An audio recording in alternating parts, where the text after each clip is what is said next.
할렐루야. 우리 힘있게 시작합시다. 할렐루야. 십자가의 보혈로 모든 원수를 물리치시고 어둠 권세를 정복하신 우리 주 예수 그리스도의 은혜를 찬양합니다. 할렐루야.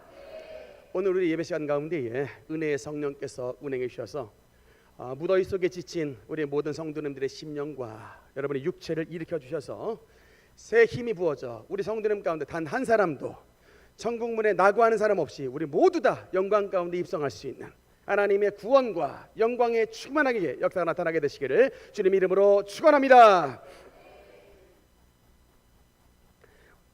오늘부터는 여러분과 함께 구약 성경의 에스더에 대한 말씀을 가지고 은혜를 나누도록 하겠습니다. 함께 따라합시다. 에스더 성경의 특징 두 가지를 잠깐 보겠습니다. 에스더는 일단 첫 번째 특징이 뭐냐면 여성의 이름이 성경의 제목으로 쓰인 책입니다. 66권 가운데에 몇 개가 있을까요? 여성의 이름이 성경책의 제목으로 쓰인 딱 두 권 있습니다. 하나가 에스더고 다른 하나는 룻이죠. 룻. 그래서 여러분 이 시대는요, 성경에 쓰여져 있는 이 시대는 여성의 인권이란 존재하지 않았던 그런 시대인데 성경은 그만큼 성경의 제목을 여성들의 이름을 달아서 성경의 타이틀로 삼을 정도로 여성의 인권에 대해서 엄청나게 관심이 많은, 여성들을 사랑하시고 여성의 인권들을 존중해 주신 시대를 앞서간 말씀이 바로 하나님의 성경 말씀인 것입니다. 그래서 오늘 말씀을 듣는 우리 특별히 여성 성도님들, 하나님의 나라의 주인공으로 쓰임받게 되시기를 주님 이름으로 축원합니다. 우리 여성 성도님들이 다시 한번 하나님의 나라의 주인공으로 쓰임받게 되시기를 주님 이름으로 축원합니다. 두 번째 특징, 에스더서에는 놀랍게도 하나님이라고 하는 글자가 성경에 한 번도 나와 있지 않아요. 아마 성경 가운데 거의 유일한 책인 것 같습니다. 성경은 하나님에 관한 책이잖아요. 하나님이 어떤 분이신지에 대해서 알려주는 게 성경 말씀인데, 그래서 성경의 모든 그 안에 들어보면 하나님, 여호와라고 하는 이런 이름들이 다 들어있는데 성경 가운데 에스더서만 거의 유일하게 하나님, 여호와라고 하는 단어가 한 번도 나와 있지 않은 거의 유일한 책입니다. 왜 에스더서를 누가 기록한지는 모르는데 왜 에스더서를 기록하면서 이런 하나님이라고 하는 글자를 한 번도 기록하지 않은 그런 일이 있을까를 생각을 했을 때 다분히 여러분 여기에는 의도가 있습니다. 제가 수요일 날에 구약의 파노라마 말씀을 여러분께 좀 말씀을 드렸는데 구약은 총 7가지 시대로 나눠진다라고 말씀을 드렸죠. 첫 번째는 창조시대, 두 번째 족장시대, 세 번째 광야시대, 네 번째 정복시대, 다섯 번째 사사시대, 여섯 번째 왕정시대, 일곱 번째 포로시대인데, 그러니까 구약은 이 7가지의 틀 안에서 모든 사건들이 이루어지고 있습니다. 그런데 우리가 읽었던 이 오늘 본문의 에스더는 이 7가지 시대 가운데 어딜까요? 포로시대에 있었던 일입니다. 그런데 이 에스더는 이 포로시대의 이야기 가운데에 여러분 그 포로시대도 하나는 끌려간 이야기가 있고 다른 하나는 귀환에 대한 이야기가 있어요. 근데 바벨론으로 끌고 간 왕은 이제 바벨론 왕 느부갓네살인데 그렇게 종살이하고 있었던 이스라엘 백성들을 다시금 고토로 되돌아오게끔 한 왕이 있어요. 그 왕이 누굴까요? 페르시아의 고레스라고 하는 왕이에요. 그런데 그 고레스 왕의 칙령 때문에 바벨론 땅에서 70년간 노예살이하고 있었던 유대인들이 드디어 꿈에 그리고 있던 본토로 돌아오게 됐습니다. 그런데 여러분 본토로 다 돌아온 게 아니라 바벨론 땅에 남아있는 유대인들이 있었어요. 그러니까 우리로 말하자면 이제 일제 36년 내 침략기가 끝나고 나서 광복이 됐는데 한국 땅으로 돌아오지 않고 일본 땅에 그대로 남아있는, 마치 말하자면 제1교포 같은 그런 입장에 있는 사람들이 의문이 있습니다. 나라가 지금 이제 해방이 돼가지고 예루살렘에 돌아가야 되는데 어떤 사정들에 의해서 예루살렘에 돌아가지 아니하고 지금 이렇게 바벨론 땅에 그대로 남아서 살고 있는 우리들, 바벨론 땅에 그대로 거하고 있는 우리들이 과연 하나님의 백성이 맞느냐, 이런 우리들이, 그러면 과연 이렇게 바벨론 땅에 남아있는 우리들이 하나님의 백성이 맞으며 하나님이 우리를 돌아보아 주실까라고 하는 이런 의문들이 있는데, 그것에 대한 여러분 해답이 오늘 에스더서에 나와 있는 것입니다. 마치 여러분 성경에 그래서 하나님의 이름이 등장하지 않는 것 같은, 하나님의 부재, 하나님 없는 것 같은 그런 상황 속에 살고 있지만, 하나님의 역사에 개입하신 여러 사건들 통해서 여러분 하나님의 이름은 나오고 있지 않지만 역사에 개입하시는 하나님의 손길을 통하여 하나님의 손지문을 발견하는 책,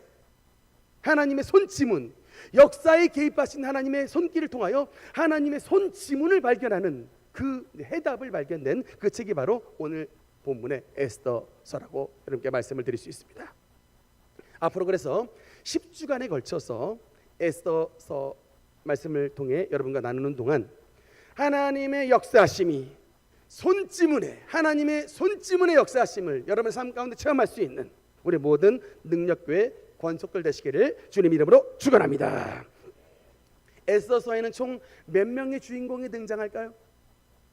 에스더서엔 이건 참 연극으로 하면 참 재밌는 건데 4명의 주인공이 등장을 합니다. 그 중에 첫 번째는 주인공인 에스더, 두 번째는 그의 이제 아버지처럼 돌봐준 사촌 오빠입니다. 모르드게. 그 다음에 이 시대의 통치자였던 세 번째 왕 아하수에로, 네 번째는 이스라엘을 괴롭힌 사탄의 화신격에 해당된 네 번째 인물 하만. 그래서 이 4명의 인물이 이제 10장에 걸쳐서 이제 등장을 하는데, 오늘 에스더서 1장은 그 가운데에 이 에스더 시대를 통치했던 페르시아 왕 아하수에로에 대한 이제 중요한 그 말씀을 담고 있습니다. 다 함께 에스더 1장 1절 한번 같이 읽겠습니다. 시작.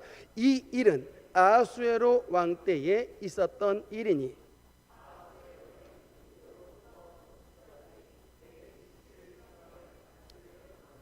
아멘. 아하수에로가 누구냐? 일단 이 아하수에로는 히브리식 발음이고요.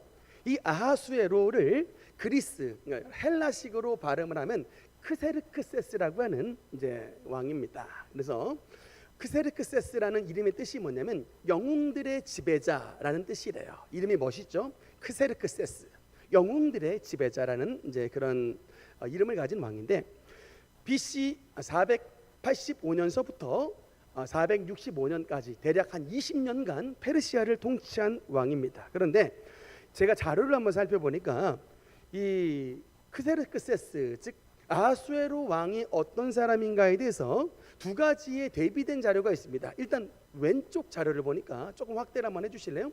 저게 페르시아의, 지금 이란 박물관에 가면 페르시아 왕의 그 아하수에로 크세르크세스의 부조상입니다. 이제 저런 모습을 하고 있는데, 이게 이제 부조상 역사에 나와 있는 자료고요.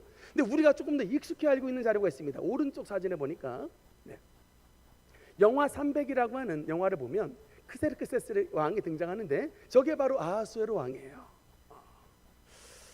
다시 한번 축소시켜 주시면 왼쪽과 오른쪽이 너무 모습이 달라서 도대체 저 아하수에로 왕이 어떤 왕인지 어떻게 생긴 사람인지 뭐 확실하게 알 수는 없지만, 분명한 사실, 이 아하수에로 크세르크세스의 이 분명한 사실은 뭐냐면, 다시 한번 1절의 말씀에 보니까 아하수에로 왕 때에 있었던 일이니 아하수에로는 인도로부터 구스까지 127지방을 다스렸다라고 나와요. 지도를 한번 보겠습니다. 여러분, 인도로부터 구스까지 127도를 다스리는 왕이, 여러분 저 지도에 보면 인도가 어딜까요? 맨 오른쪽의 땅이 바로 인도고요. 왼쪽에 이제 아프리카 땅에 있는 구스가 여러분 우리 오늘날의 어디냐? 에티오피아입니다. 에티오피아. 그래서 세상의 왼쪽으로는 인도서부터 오른쪽에는 에티오피아까지 엄청나게 넓은 땅을 다스린, 우리의 개념으로 말하면 혹시 중국 다녀오신 분 있으세요? 미국 다녀오신 분 있습니까? 지금 중국과 미국도 엄청나게 넓은 땅인데 페르시아 왕 아하수에로가 다스렸던 땅은 중국과 미국보다 더 큰 영토를 다스렸던 왕이에요. 127도를 다스렸던 왕이 바로 아하수에로였다. 엄청나게 넓은 지역을 통치하는 왕인데, 당시 여러분 땅이 너무나도 넓기 때문에 페르시아에는 4개의 수도가 있었답니다. 그리고 궁전이 여름을 지내는 여름 궁전과 겨울을 지내는 겨울 궁전이 있는데, 다음 사진에 보면요, 오늘 이 아하수에로 왕이 통치한 그 지역이 수산궁이라는 곳인데, 여러분 이란에 여행을 하고 오면 저 수산궁터를 여러분 다녀오실 수가 있어요. 이란에 여행 갔다 오실 일 뭐 별로 없겠지만 가시면 저기 그 이란 땅에 수산궁터가 있는데 높은 지역이에요. 왜 높은 지역에 요새를 만들어 놨을까? 여름에 더우니까. 그래서 요새 겸 도시 통치라는 곳이라 해서 수산궁, 저곳에서 통치를 했던 왕이 바로 아하수에로였다. 네, 이 수산궁전에 있었던 아하수에로가 이제 어떤 사건을 시작을 했느냐? 3절 4절 말씀 보니까 일단 3절 4절 한번 2절 같이 읽겠습니다. 시작. 왕 위에 있은 지 제3년에 그의 모든 지방관과 신하들을 위하여 잔치를 베푸니 바사와 메대의 장수와 각 지방의 귀족과 지방관들이 다 왕 앞에 있는지라. 왕이 여러 날 곧 180일 동안 그의 영화로운 나라에 아멘. 여러분, 아하수에로 왕이 뭘 했다고요? 잔치를 열었습니다. 잔치를 열었는데 일단 대상이 페르시아와 메디아 이 나라에 있는 각 나라의 장수들, 장군들과 지방에 있는 귀족들과 지방관들을 위해서 잔치를 열었는데 며칠 동안 잔치를 열었다고요? 4절에 보니까 180일 동안. 달로 말하면 몇 개월이죠? 6개월 동안 잔치를 열었는데 바벨론 지역에 있었던 모든 산의 진미를 다 가지고 와서 180일 6개월 동안 바벨론 지방에 있는 모든 호족들, 귀족들, 지방관들, 장관들에게 그런 음식들을 베풀었다. 근데 그것으로 끝난 게 아니라 혹시나 서운할 수 있는 사람들을 위해서 5절의 말씀해 보니까 우리가 5절도 한번 읽어보겠습니다. 시작. 이 날이 지남에 왕이 또 도선 수산에 있는 귀천간의 백성을 위하여 왕궁 후원들에서 7일 동안 잔치를 베풀세. 총 187일입니다.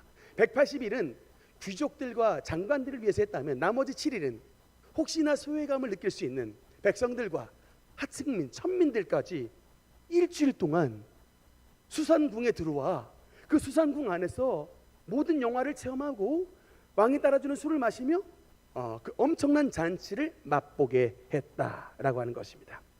일단 여러분, 아하수에로 왕이 베푼 잔치의 목적이 뭘까요? 왜 6개월간 187일간 잔치를 벌였을까? 첫 번째는 과시용입니다. 6절 말씀해 보니까 6절 말씀에 이제 그러니까 내가 얼마나 잘 나가는 크세르크세스 말했죠?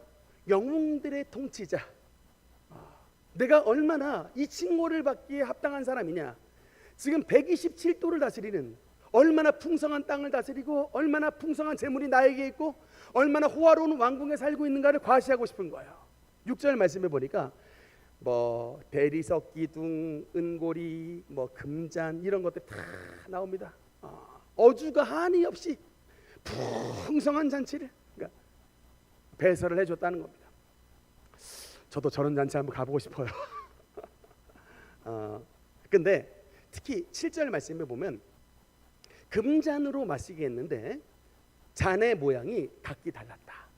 이건 뭐냐면요, 제가 봤을 때는 페르시아 이 수산궁에 가면 수많은 그릇들, 술잔들이 있는데 그 술잔들이 뭐냐면 이 페르시아 왕 이 아닥사스다부터 해도 아하수에로, 다리우스 여러 왕들이 정복했던 그 나라의 왕궁에 있었던 그 금잔들 같아요. 왕궁에 있었던, 그러니까 탁 들면서 정복했던 바벨론산 잔을 들고, 이거 우리가 바벨론 정복했던 그 왕들이 마시던 잔이고, 이거 예루살렘에 그 왕들이 마시던 또 술잔이고, 자기들이 정복했던 왕들의 잔들을 다 들면서 우리 나라가 최고야 라고 하면서 막 술을 따라 마시는 겁니다. 여러분, 모양이, 잔의 모양이 각기 다르고 그 과시를 하는 것이죠. 과시용으로. 또 그런데 여러분, 제가 보니까 진짜 이유는 따로 있는 것 같아요. 물론 이 크세르크세스라는 이 아하수에로가 자기를 드러내기 좋아하는, 과시하기 좋아하는 왕이지만 진짜 이유는 따로 있는데, 지도 한번 볼까요? 그럼 제가 체크를 한번 조금 확대를 해주시면 왼쪽에 형광펜을 쳐놓은 자리가 있습니다. 그러면 저기가 뭐냐면 동그라미 쳐놓은 자리가 그리스 반도예요. 지금 이 점선으로 페르시아 지역 전체의 영역을 표시를 했는데, 여러분 저 그리스 반도 전체가 지금 아하수에로 왕의 통치 안에 들어갔을까요? 못 들어갔을까요? 못 들어갔죠. 일부가 있습니다. 여러분 저기가 뭐냐면 아하수에로 왕 선임왕, 다음 사진에 보면 아하수에로 왕의 선임왕이 다리우스라고 하는 왕인데, 이 다리우스가 어느 나라랑 전쟁을 벌였냐면 그리스 나라랑 전쟁을 벌였습니다. 그런데 여러분 그리스 나라랑 이 전쟁을 벌릴 때에 페르시아 대군 100만 명을 데리고 그리스를 침공을 했어요. 페르시아 100만 대군과 몇만 명밖에 안 되는 그리스랑 싸우면 누가 이기겠어요? 당연히 상식적으로 말하면 페르시아가 이기는데, 놀랍게도 이 페르시아 100만 대군과 그리스와의 싸움에서 누가 승리했냐면 그리스가 이겼어요. 이 소식을 전해주니라고 여러분 42.19km를 뛰어 달려갑니다. 그 소식을 우리 그리스가 이겼습니다. 42.19km 뛰어가서 그 소식을 전하고 쓰러진, 그게 바로 여러분 그 유명한 마라톤 전투예요. 다시 한번 전 사진 보면 지도, 네, 동그라미 확대시켜 주시면, 근데 조금 사진이 작은데 마라톤이라고 하는 지역이 나와요. 바로 저 그리스의 마라톤이라고 하는 지역에서 페르시아 대군이 패배를 했어요. 그리고 정복하지 못했습니다. 아버지 다리우스가 그리스를 정복 못 시키고 죽은 거예요. 그 다음에 왕이 됐던 아하수에로 왕은 선친 다리우스의 유지를 받들어 반드시 내가 아버지가 이루지 못한 꿈, 저 그리스의 반도를 전체가 우리 페르시아 제국으로 만들겠습니다 라고 지금 야욕을 품었는데, 그러하려면 누구의 도움을 받아야 돼요? 페르시아 제국에 있는 지방관들, 장관들, 여러 영주들, 이런 사람들의 도움을 받아야겠죠. 물론 말 안 들으면 칼을 갖다 대서 막 처형해버릴 수도 있지만, 현명한 왕은 그렇게 하지 않습니다. 당근과 채찍을 동시에 주죠. 말 안 들으면 채찍을 가하지만 말 잘 들으라고 세상에 6개월 동안 이렇게 잔치를 베풀면서 그 사람들의 마음을 얻기 위해서, 아마도 그리스 침공 전략 작전의 하나가 아니었을까라고 생각을 할 수가 있습니다. 사랑하는 성도 여러분, 공짜 좋아하십니까? 사랑하는 성도 여러분, 공짜 좋아하세요? 세상은 절대 공짜란 없습니다. 상대방이 베푸는 거의 모든 선의 속에는 사실은 청구서가 감추어져 있어요. 제가 보니까 요즘 시대에 사기를 당하는 사람들이 많아. 여러분 이 아하수에로 왕이 괜히 6개월간 여러분 잔치를 베푼 게 아니라니까요. 다 나름대로 계획이 들어있는 거예요. 앞으로 백성들 동원해서 그리스 침공하려고 다 계획이 있는 겁니다. 사기를 당한 분들 왜 그렇게 사기를 당하느냐, 왜 이렇게 쉽게 사기를 잘 당할까 봤더니 이 청구서를 안 보는 거야. 너무 쉽게 돈을 벌려고 하고 너무 쉽게 그냥 쉬운 일 찾다 보니까 사기를 당한 일들이 많이 있습니다. 그러나 여러분 하나님의 아들 예수 그리스도의 보배로운 피 외에는 여러분 공짜는 없어요. 할렐루야. 우리 말씀을 읽으면서 이런 지혜를 받는 우리 모든 성도가 되길 바랍니다. 그런데 이렇게 왕이 베푼 잔치에 어떤 일이 일어났느냐, 잔치 가운데 어떤 사달이 났는데 어떤 일이 일어났느냐, 10절 11절 말씀 우리 한번 2절 같이 읽겠습니다. 시작. 제7일에 왕이 중이 일어나서 어전넷이 무흐만과 비스다와 하르보나와 빅다와 아박다와 세달과 가르가스 7사람을 명령하여 왕후 와스디를 정하여 왕후의 관을 정제하고 왕 앞으로 나오게 하여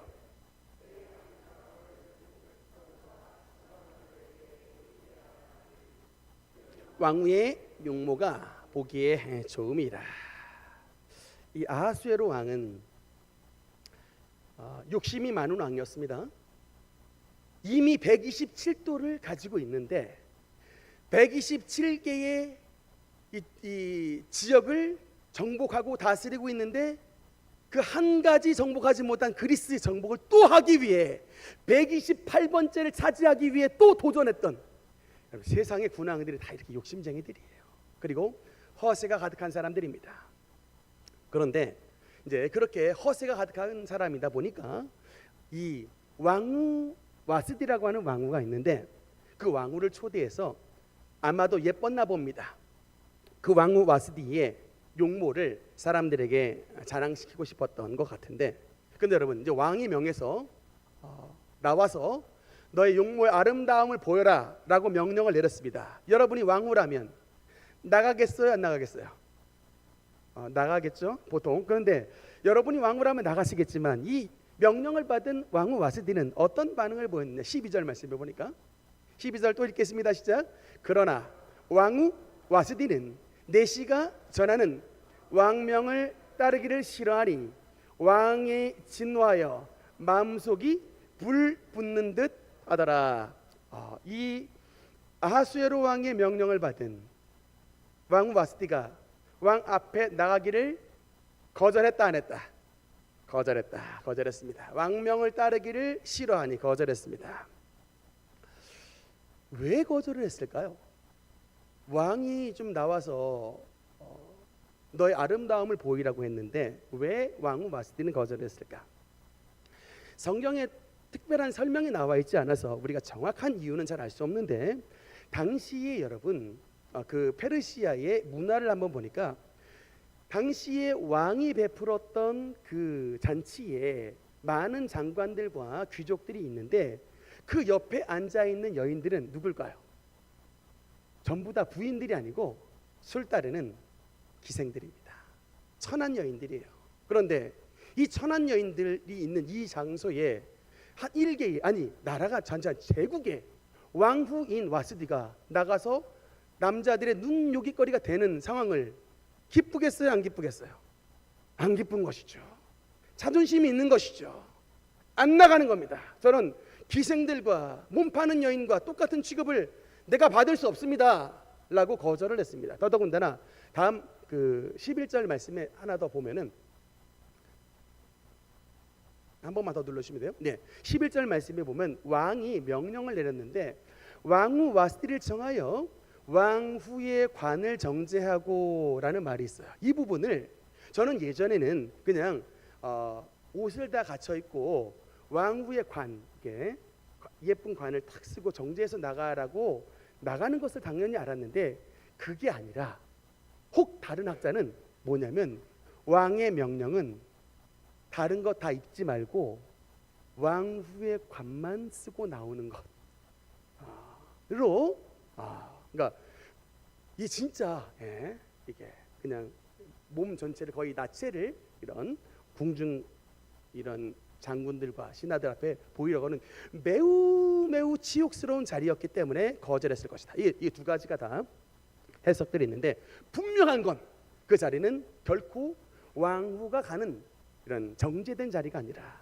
아주 모욕의 자리, 그런 자리들인데, 근데 이때 다시 한번 12절의 말씀을 보니까 이런 명령을 거절했던 이런 상황 가운데에 아하수에로 왕이 어떤 결정을 내렸느냐. 12절 말씀 다시 한번 보니까, 왕후 와스디는 내시가 전하는 왕명을 따르기를 싫어하니 왕이 진노하여 마음속이 불 붙는 듯 하더라. 여러분들, 이제 이런 사건이 벌어졌어요. 화가 났습니다. 지금 왕의 체면이 조금 구겨졌죠. 명령을 했는데 부인이 거절했습니다. 여러분, 이제 이런 사달이 벌어졌을 때 그 다음 사건이 중요해요. 이 사달이 벌어진 상황 가운데서 왕이 어떤 판단을 내렸느냐 봤더니 13절 말씀을 보니까, 13절 한번 읽겠습니다. 시작. 왕이 사례를 아는 현자들에게 묻되, 왕이 규례와 법률을 아는 자에게 묻는 전례가 있는데, 14절 15절, 그때에 왕에게 가까이하여 왕의 기색을 살피며 나라 첫 자리에 앉은 자는 바사와 메대의 7 지방관 곧 가르스나와 세달과 아드마다와 다시스와 메레스와 마르스나와 무무가니라. 왕후 와스디가 내시가 전하는 아하수에로 왕의 명령을 따르지 아니하니 규례대로 하면 어떻게 처치할까? 이 사건을 여러분 왕이 세상에 덮지 아니하고 어전 회의를 열어서 왕후 징계 회의를 연 겁니다. 근데 여러분 이게 성경에 보니까 지방관들의 이름들 나오죠. 뭐 가르스나 세달, 아드마다, 다시스, 메레스, 마르스나, 무무간 여러 이름들이 다 기록이 되는데 이런 뭐 장관들 그리고 앞에 보면 아까 내시들의 이름도 기록이 되어 있는데 그것을 기록한 이유가 뭘까요? 성경의 정확무함을 나타내는 거예요. 이게 그냥 성경 속에 있는 하나의 픽션이 아니라 이것은 실제로 페르시아 왕궁의 내시들이 이름들이 정확하게 기록이 돼 있고 페르시아 왕이 다스리는 그 또 밑에 있는 장관들 이름들이 정확히 기록된 실제로 역사 안에서 일어났던 사건이다라고 하는 것을 여러분 확정시켜 주시기 위해서 이름을 다 기록한 겁니다. 그러니까 이게 픽션이 아니고 소설이 아니고 실제로 제국 안에서 일어났던 일이라는 것입니다. 그런데 이 사건이 일어났을 때에 아하수에로 왕이 여러분 왕후 와스디를 결국에는 어떻게 처단하기로 결정을 했느냐. 19절 말씀해 보니까 19절 말씀 19절 한번 읽겠습니다. 시작. 왕이 만일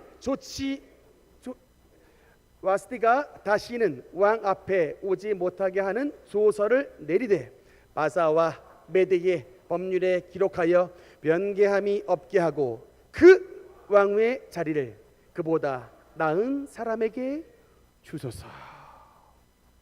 오늘 여러분 이제 에스더서 1장에 이 말씀을 읽어보며 이제 왕후 와스디는 폐위가 됐습니다. 왕후 와스디는 폐위가 된 왕의 잔치에서 왕후 와스디가 폐위가 된 사건을 통해서 여러분 우리가 이 말씀을 통해서 주님의 성경이 우리에게 주신 교훈의 말씀이 뭘까? 교훈의 말씀 첫 번째, 왕의 잔치를 통해서 주시는 교훈의 말씀이 뭐냐? 12절 말씀 12절 한번 같이 읽겠습니다. 시작. 그러나 왕후 와스디는 내시가 전하는 왕명을 따르기를 싫어하니 왕이 진노하여 마음속이 불 붙는 듯 하더라. 여러분 모든 세상의 잔치는 기쁨으로 시작했지만 모든 세상의 잔치는 결국 분노로 끝나고 결국 허무로 끝나고 결국은 파탄으로 끝나고 결국은 슬픔으로 끝난다 라는 것을 여러분 에서서 1장을 통해서 보여주시고 있는 것입니다. 여러분 지금 이제 우리 10대의 아이들의 가장 큰 소원이 뭐예요? 우리 10대 지금 중학생부터 해가지고 고등학생 대한민국에 살고 있는 10대의 중학생 고등학생의 소원을 물어본다면 대부분 학생들이 뭘 소원이라고 말하죠? 좋은 대학 들어가게 해주세요가 소원으로 말합니다. 그렇죠? 좋은 대학을 들어가려고 하는 이유가 뭘까요? 대한민국 땅에서 좋은 대학 들어가야 또 좋은 직장 들어가고 좋은 직장 들어가야 돈 많이 벌고 돈 많이 벌어야 인생이 행복할 수 있으니까. 여러분 그래서 좋은 대학, 좋은 직장, 돈 많이 버는 이게 행복의 연결고리라고 생각하여 우리 아이들에게 요새는 뭐 초등학교 때부터 뭐 의대반, 뭐 과고반 막 이런 거 만들어 가지고 막 채찍질을 한다고 하는데 여러분 이게 우리 정말 정신을 차려야 돼요. 우리 에스더서 말씀을 나누신 여러분 세상의 모든 잔치는 여러분 세상의 잔치는 우리를 진짜 행복하게 할 수 없습니다. 왕이 벌린 이 화려하고 이 아름답고 모든 것이 풍성한 잔치가 결국에는 파탄으로 끝났고 분노로 끝났고 슬픔으로 끝난 거예요. 여러분 그 마틴 루터라고 하는 종교개혁가가 우리 인생을 가리켜서 뭐라고 말을 하냐면 우리 인생은 영의 존재론적 우울감을 가지고 있다라고 말을 합니다. 다시 한번 우리 인생을 영의 존재론적 우울감을 가진 존재라는 거예요. 그러니까 여러분이 진짜 생각했을 때 서울대학교 들어가면 행복한 꽃길이 펼쳐질 것 같죠? 얼마 전에 이혜성 아나운서인가 그 서울대학교 나온 그 아나운서의 인터뷰를 잠깐 봤는데 본인도 당연히 학창시절에 공부 잘했으니까 서울대학교를 꿈꾸고 기대를 이제 꿈꾸고 공부를 열심히 해서 서울대학교를 들어가서 기뻤대요. 기뻤는데 딱 몇 개월 기뻤냐면 6개월 기쁘더랍니다. 딱 6개월. 근데 왜 그럼 이후에는 안 기뻤냐 봤더니 서울대학교를 들어가 보니까 자기보다 공부를 잘하고 자기보다 잘난 사람들이 너무나도 많이 들어앉아 있더래요. 거기 들어가면 그냥 나의 모든 근심과 걱정이 다 해결될 줄 알았더니 세상에 나보다 더 똑똑하고 나보다 더 예쁘고 나보다 잘난 사람들이 다 질벽에 앉아 있다는 거예요. 행복하지 않더랍니다. 우리 부모님들이 자녀들에게 허상을 심어주잖아요. 너 좋은 대학만 가면 너 정말 인생 행복해질 수 있다라고 여러분 그냥 자녀들 머리에 심어주잖아요. 그 심어주는 것 자체가 벌써 잘못됐다니까요. 우리 자녀를 아수에로 왕으로 기르는 거예요. 여러분 이 왕후 와스디 한번 보세요. 왕후 와스디, 여러분 뭐 어떻게 왕후가 됐는지에 대한 이야기가 안 나오지만 어느 날 정말 예뻤겠죠? 뽑혀가지고 전체 제국의 아수에로 제국의 왕후가 됐습니다. 자기 밑에 있는 모든 다 자기 밑에예요. 얼마나 잘 나갔어요. 뭐 좋은 집에 살고 뭐 좋은 것 마시고 세상에 부러운 거 없는 거 말 한마디면 다 움직여요. 그런 왕궁 속에 살았던 분이 와스디입니다. 근데 여러분 이 와스디가 하루아침에 어떻게 돼요? 왕명 한번 거절했다가 신세가 하루아침에 급전직하로 떨어지는 거예요. 하루아침에 패비가 돼버리는 겁니다. 여러분 세상에 주는 모든 부귀 영화는요 바로 왕후 와스디로 상징되는 거예요.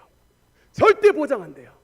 우리나라 정치권 한번 보세요. 군인들 진짜 줄 잘 서야 되죠. 요새 청문회 하는 거 보니까 야, 줄 잘못 쓴 군인들의 죄가 뭐예요? 줄 잘못 쓴 죄밖에 없어. 감옥 가는 분들 보면 지금 줄 잘못 써가지고 지금 감옥 가고 있습니다. 세상에 있는 모든 부귀 영화가 여러분 바로 이거예요.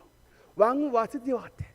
그거 쫓아가면 여러분 정말 그 인생이 왕후 와스디의 비극으로 끝나는 일들이 굉장히 많이 벌어집니다. 우리의 소망을 어디에 둬야 되느냐? 우리는 여러분 영의 존재론적 우울감을 가진 한마디로 말하면 빵꾸난 존재들이에요. 여러분 빵꾸 났어요. 영혼이 빵꾸가 났습니다. 아름다운 가정 이루면 행복할 것 같죠? 지금 돈 부족해가지고 돈에 목마르신 분, 로또 당첨돼가지고 돈이 하루아침에 막 생기면 갑자기 영혼이 행복해질 것 같죠? 여러분 절대로 성경은 그렇게 해서 우리가 채워지지 않는 존재래요. 돈이 채워지잖아요. 또 다른 이성이 목말라지고요. 이성이 또 채워지잖아요. 건강이 또 목말라집니다. 건강이 채워지잖아요. 가정이 또 뭔가 문제가 생겨서 가정의 화목에 목마름이 생깁니다. 여러분 우리 인간은요 영의 존재론적 우울감, 즉 빵꾸난 존재예요. 여러분 우리 인간은 왜 빵꾸가 났을까? 행복의 근원이신 예수 그리스도와 분리가 됐기 때문에 그런 거예요. 물에서 떠난 물고기와 같이 그 어떤 것을 갖다 줘도 우리는 불행할 수밖에 없는 존재들입니다. 그래서 진짜 하나님의 행복을 누리려면 우리의 행복의 근원 대신 예수 그리스도 앞으로 돌아와야 우리의 삶의 참된 행복을 누릴 수 있게 되는 것입니다. 그래서 여러분 에서서는 두 가지의 잔치를 보여줘요. 에서 1장은 세상의 잔치가 보여주고요. 에서서 9장은 하나님의 백성들의 잔치를 보여주는데 딱 대비가 돼요. 세상의 잔치, 아하수에로 왕이 베풀었던 잔치는 술과 주흥으로 시작했지만 파탄으로 끝납니다. 가정의 파탄으로 끝나고 왕이 패비가 되고 파탄으로 끝나요. 근데 여러분 에서서 9장의 잔치는요 기쁨으로 시작했다 기쁨으로 끝나는 거예요. 이것이 바로 하나님 나라의 잔치인 것입니다. 할렐루야. 여러분 예수 그리스도께서 예수 그리스도를 믿는 사람들은 하나님이 우리의 인생을 잔치로 만들어 주시는 거예요. 전국 잔치를 누리게 해주시는 것입니다. 용두사미가 아니라 전부 다 더욱더 끝이 아름다운 하나님의 천국의 은혜를 베풀어 주시는 것입니다. 근데 여러분 두 번째 왕의 잔치의 결과, 왜 잔치가 이런 파탄, 잔치가 분노, 잔치가 슬픔으로 끝나는 이런 일들이 왜 벌어졌느냐를 봤을 때에 여러분 오늘 본문에 보니까 10절 말씀에 10절 한번 읽겠습니다. 시작. 제7일에 여러분 왕후 와스디를 아하수에로 왕이 부를 때에 맨정신으로 부른 게 아니라 10절에 보면 제7일에 왕이 주흥이 일어나서 술을 먹다가 이 사달이 벌어졌습니다. 왕의 잔치가 잔치로 끝나지 않고, 왕의 잔치가 슬픔으로 끝나고 가정의 파탄으로 끝나고 왕의 분노로 끝나게 됐던 가장 중요한 연결고리가 뭐냐? 바로 주흥, 술로 시작된 비극이었다고 하는 것입니다. 우리 대학생들 이제 고3에서 대학교 들어갈 때 여러분을, 하나님의 자녀였던 여러분을 세상의 자녀로 여는 강력한 문이 준비되어 있습니다. 그동안 초등학교 때, 중학교 때, 고등학교 때까지 하나님의 자녀로 살던 여러분을 세상의 자녀로 탈바꿈시키는 강력한 세상의 문이 준비가 되어 있습니다. 그것이 뭐냐? 신입생 환영회 때에 벌어지는 술판이에요. 아주 강력해. 저도 경험해 봤는데 제 앞으로 술잔이 왔었습니다. 제가 패스했을까요? 마셨을까요? 패스했을까요? 마셨을까요? 마셨습니다. 마셔서 이후 5년간을 흑암의 세력에 살았어요. 그 한 잔으로. 여러분, 한 잔이 아무것도 아닌 것 같죠? 근데 한 잔이 여러분, 이게 그 한 잔을 거절하면 하나님의 사람으로 끝까지 살아가는데, 그 한 잔을 마시잖아요. 그 다음부터 이제 문이 열리는 거예요. 세상의 문이 열리고, 세속의 문이 열리고, 완전히 하나님의 사람으로 살았던 내가 그냥 세상의 사람으로 살았습니다. 그러면서 그냥 뭐 부끄러움도 모르고, 제가 참 지금도 부끄러웠던 기억 중에 하나가 뭐냐면, 그 시절에 술을 잔뜩 먹고 택시를 탔습니다. 택시를 탔는데 택시 속에서 이제 집에 가달라고 기사님한테 말을 하고 택시를 타고 가는데 마침 가요 음악이 나왔어요. 잠시 날이죠, 뭐 이런 가요였던 것 같은데, 여러분, 보통 맨정신이면 그런 가요가 나왔을 때 어떻게 해요? 그냥 듣고 가죠. 그런데 그 라디오에 나와 있는 가수의 목소리보다 제가 더 크게 불렀어요. 택시 안에서. 잠시 날이죠. 지금 생각해 보면 그 택시 기사님 참 인내심이 많은 분이시다. 제가 만약에 기사였으면 이런 동안 당장 끄집어내 던져버리고 가버릴 거예요. 제가 그래서 예전에 한참 택시를 탈 때는 속죄하는 마음으로 택시 기사님에게 keep the change 내릴 때 복음을 전하고 잔돈을 드렸던, 이제 좀 빚을 갚는 심정으로 그렇게 했는데, 만약에 여러분 이 아하수에로 왕이 주흥이 크게 일어나지 않았더라면, 시계를 돌려서 주흥이 크게 일어나지 않았더라면 자신의 이 아름다운 와스디를 이 신하들이 보는 데서 여러분 이런 자리에 초대를 하겠습니까? 주흥이 문제가 뭐예요? 분별력을 잃어버리게 하는 거예요. 정말 분별력을 잃어버리게 합니다. 세상에 있는 여러분 모든 악이에요. 술은 동참해요. 진짜 여러분, 제가 보면 사람을 죽일 때도요, 맨정신으로 절대 못 죽여. 요새 사건 사고 많이 보죠. 우리 대한민국에 지금 살인 사건들이 엄청나게 많이 일어나는데, 살인 사건, 폭력 사건이 여러분 급판이 뭐예요? 다 전부 다 주흥이 일어나는 거예요.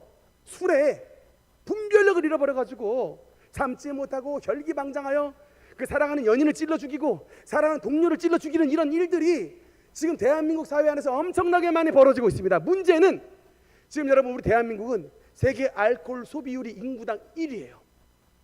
제일 술 많이 마시는 나라가 대한민국이야. 저는 우리 능력계 성도님들은 그 퍼센트에 가담하지 않은 줄 믿습니다.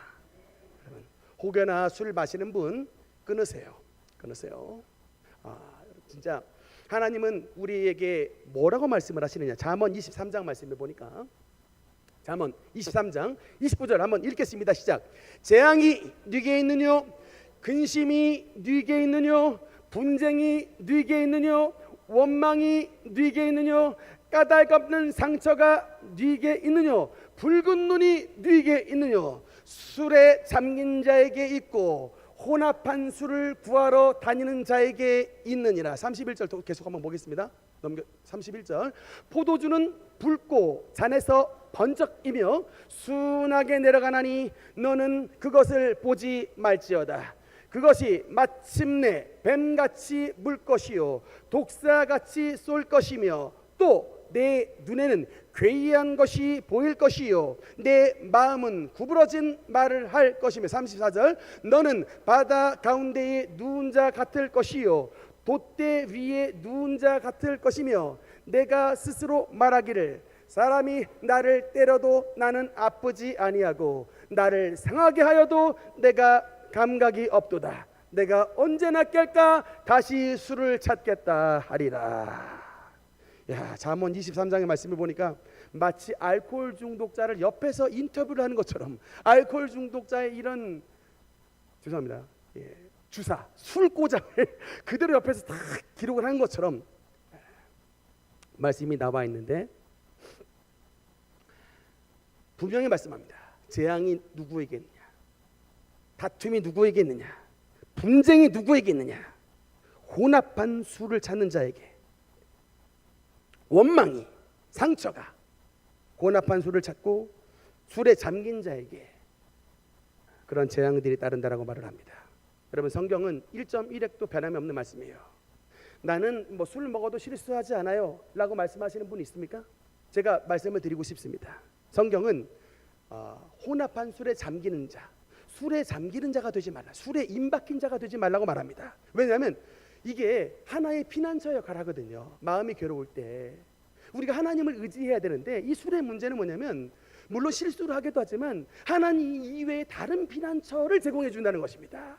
그래서 안 되는 거예요. 그래서 여러분, 주님께서는 술에 잠긴 삶을 살지 말라고 말씀을 합니다. 어려운 때일수록 하나님을 붙잡고 어려운 때일수록 하나님 앞에 나아가는 자가 되어야 이런 아수에로의 비극의 삶 가운데 말려들지 아니하고 하나님의 은혜를 누리게 된다라고 성경은 말씀하시고 있습니다. 결론의 말씀입니다. 19절 말씀, 오늘 에스더 1장 19절 같이 읽겠습니다. 시작. 왕이 만일 좋게 여기실진대 와스티가 다시는 왕 앞에 오지 못하게 하는 조서를 내리되.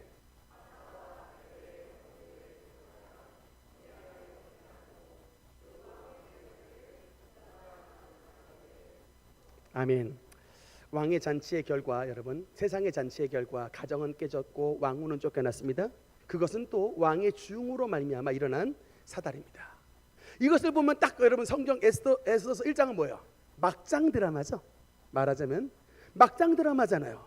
세상의 자구 왕후를 여러 사람들 앞에 천한 자리에서 오픈하다가 신하들 불러가지고 소송해서 결국 왕후를 쫓아내버리고 다른 사람을 간택해버리는 이런 막장 드라마와 같은 이야기가 여러분 성경 안에 기록이 되어 있는데, 여러분 그런데도 불구하고 여러분 놀라운 사실이 뭔지 아십니까? 이 세상의 치정극과 같은 이런 막장의 드라마에 하나님의 성령께서 하나님의 역사하심이 개입되어 이 비극적이고 이 불행한 사건에 통하여 누가 등장하게 되느냐? 이스라엘을 구원한 현대판, 그러니까 이스라엘의 옛날판 여성 쉰들러와 같은 이스라엘을 구원할 구원자가 이 비극적인 사건을 통하여 등장하게 되는 것입니다.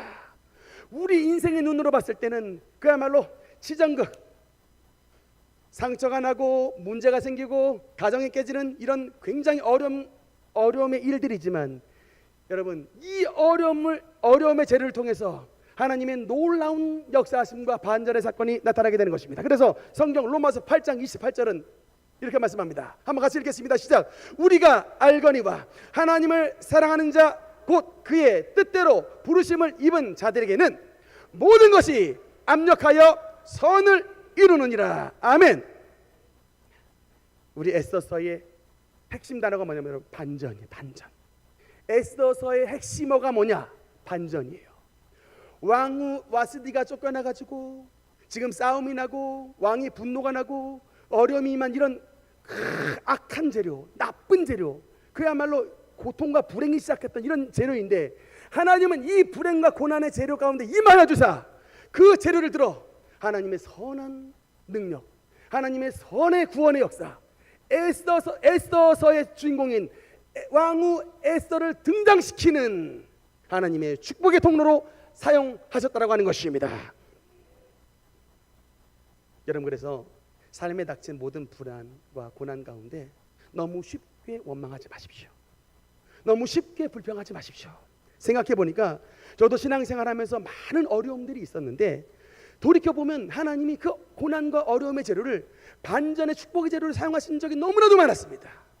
특히 여러분, 우리 능력교회가 출발할 때에 우리 교회가 다른 보통의 교회들처럼 정상적인 설립예배 멤버들을 만들어가지고 개척을 시작했던 건 아니었어요.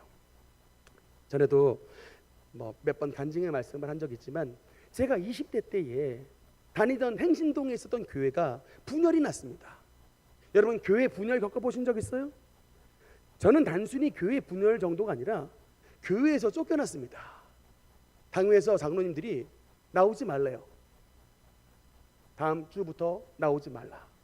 왜 나오지 말라고 했더니 당신들 장로님들이 밀었던 목사님 후보를 우리 청년들이 밀지 않고 다른 후보를 밀었다는 이유로 교회에 분쟁이 될 것 같으니 다음 주부터 나오지 말라고 쫓겨났습니다. 세상에 교회를 다니면서 교회를 쫓겨난 적도 있어요. 그래가지고 그 당시에 어디서 예배를 드렸냐면 지금은 학교가 사라졌는데 저 흥도 초등학교라고 조그마한 그 등나무 교실이 있어요. 그 조그마한 등나무 교실에서 앉아가지고 우리 청년들 20대 청년들 그냥 거기서 앉아서 예배를 드렸습니다. 여러분이 다니기 싫어가지고 교회를 안 나가는 것과 다니던 교회를 그냥 다니던 교회에서 나오지 마 그래가지고 그냥 쫓겨나는 것과 여러분 이거 참 달라요. 야, 오죽이나 하면 20대 때 교회를 쫓겨나는가? 참 이런 마음속에 참 번민도 많았고 눈물도 많이 졌습니다. 그 시기에. 그런데 여러분, 우리 하나님 안에서 신실하게 거하니까 결국은 그 사건을 통해서 다음 주에 여러분 우리가 어디 갑니까? 청년들이 우리 원로 목사님 미리 쫓겨나셨어요. 미리 쫓겨나서 우리 청년들끼리 이 등나무 교실에서 예배를 드렸다가 이제 아예 쫓겨나 버려서 갈 데가 없습니다. 그래가지고 주일날 아침에 그냥 원로 목사님 사택으로 들이닥친 거예요. 10명의 청년들이 그냥 목사님 집에 주일 오전 10시에 들이닥쳤습니다.